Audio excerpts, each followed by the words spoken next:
yaa rabbii guddaa mootii zalaalamii haala kenna laalinii nuuf araaramii haala kenna laalinii ati nuuf araaramii haala kenna laalinii nuuf araaramii hirkoo gaafa rakkinnaa kan naman daaganne yaa rabbi walii nu galchii rakkoo jabduu nu qabee namu afaan wal dhabee walii galuu dadhabee gandummaa wal qoodee namu waliin oodaa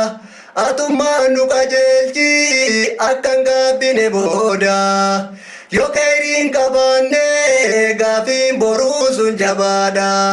wal jibbaa kana dhiisaa addunyaan tun dhumtuudha yaa nama addunyaa sobamtee ruhaa ta'ee tana miitu addunyaa irraa godaantaa qabriidhaa manni keetu yaa rabbi walii nu galchii rakkoo jabduu nu qabee namu afaan wal dhabee walii galuu dadhabee mee ganda kee ilaalii waan namni keessa jiru argaa walii jibbee arrabaan wal diru mee ganda kee ilaalii waan namni keessa jiru argaa walii jibbee arrabaan wal diru beekaan jibbamee wallaalaan nutti faarfamaa arrabni kee ragaadhaa gaafa guyyaa kaafamaa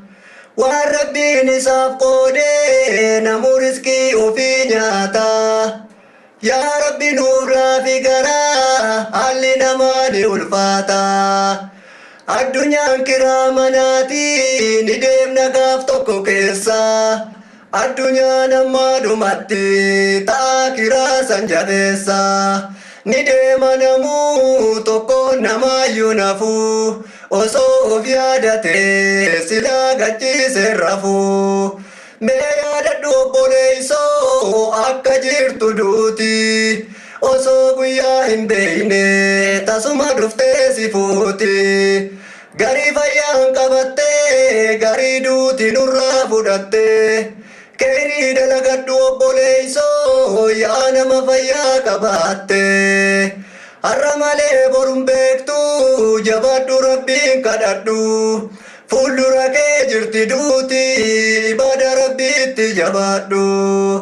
argaa waliin jibbinii hamtu walii yaadinii addunyaan sobamtee akiraan dagatini yoo tola walii boollee rabbiin keenya nu jaallata yoo nuti haala bannee boru ittiin nu gaafata daangaa rabbii dabarraan qixaanni isaanii ulfaata gaafa qabrii gadi buune bofaa fi jawweetu nu nyaata rabbi guddaa malee hin jiru mootiin namaa birmatu namni rabbii isaatti hirkate abaduu biraan rakkatu rabbi guddaa malee hin jiru mootiin namaa birmatu namni rabbii isaatti hirkate abaduu biraan rakkatu